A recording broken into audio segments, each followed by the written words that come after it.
We're going to be watching a video called The Story of Mr. Noisy. Egods. Mr. Noisy was a very, very noisy person indeed. For example, if Mr. Noisy was reading this story to you, he'd be shouting at the top of his voice. And at the top of Mr. Noisy's voice is a very loud place indeed. You can hear it 100 miles away. For example, when most people sneeze, you can hear them in the next room. But when Mr. Noisy sneezes, you can hear him in the next country. Oh my god. Now, this story starts when Mr. Noisy was asleep in his bed, in his bedroom, in his house, which is on top of a hill. Just try to be helpful. You're interrupting.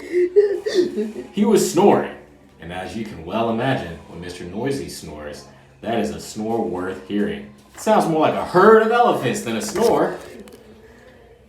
Then Mr. Noisy's alarm clock went off. Mr. Noisy's alarm clock sounds like no other clock in the world. It sounds more like a fire engine. Mr. Noisy woke up, and so too did all of the people who lived in Wobbletown, which is at the bottom of Mr. Noisy's hill. Later that day, Mr. Noisy decides that he has to go shopping. He went out of his house, shutting the door behind him.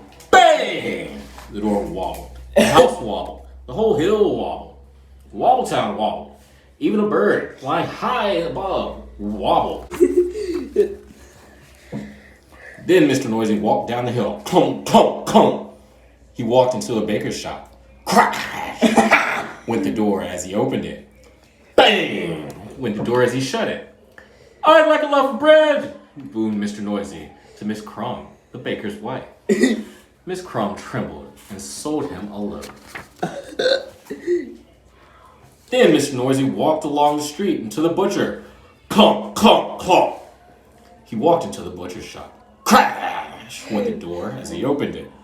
Bang! Went the door as he shut it. I'd like a piece of meat! Boomed Mr. Noisy to Mr. Bacon, the butcher. Oh my... Mr. Bacon trembled and sold him some meat. Oh my goodness. Afterwards, Miss Crumb met Mr. Bacon in the street. We really must do something about Mr. Noisy being so noisy. She said. Absolutely. Replied Mr. Bacon. But what? I know, said Miss Crumb. And she whispered into Mr. Bacon's ear. Mr. Bacon smiled a small smile, which grew into a broad grin. Mrs. Crumb, he said. I think you have the answer. The following day, Mr. Noisy again went shopping down to Wobbletown. Clunk, clunk, clunk. He went into Mrs. Crumb's shop. I'd like a loaf of bread, he boomed. Sorry, what did you say? Asked Miss Crumb, pretending not to hear. I'd like a loaf of bread, Mr. Noisy shouted. Sorry. Said Mrs. Crumb, putting her hand to her ear. Can you speak up, please? I'd like a loaf of bread, Ow. roared Mr. Noisy. Can't hear you. Replied Mrs. Crumb. Mr. Noisy gave up and went out. Oh my god. Mr. Noisy went into Mr. Bacon's shop.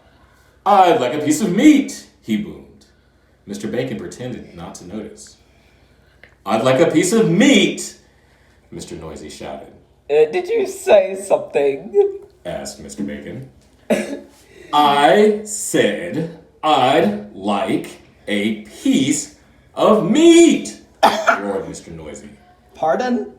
Said Mr. Bacon. Mr. Noisy gave up. Oh my... Went out and went home and went to bed. Hungry. Oh my goodness. The day after, Mr. Noisy tried again and went into Miss Crumb's shop. I'd like a loaf of bread, he boomed. Oh my goodness. Here comes the funny. Hey, what? Asked Mrs. Crumb. Mr. Noisy started shouting at the very top of his voice. Hey, loaf! Oh! Oh my god. And then he stopped. A what? And then he thought. Sorry. And then he said quietly, I'd like a loaf of bread, please, Miss Crumb. Miss Crumb smiled. Oh. Certainly. She said. Oh my goodness. That's funny.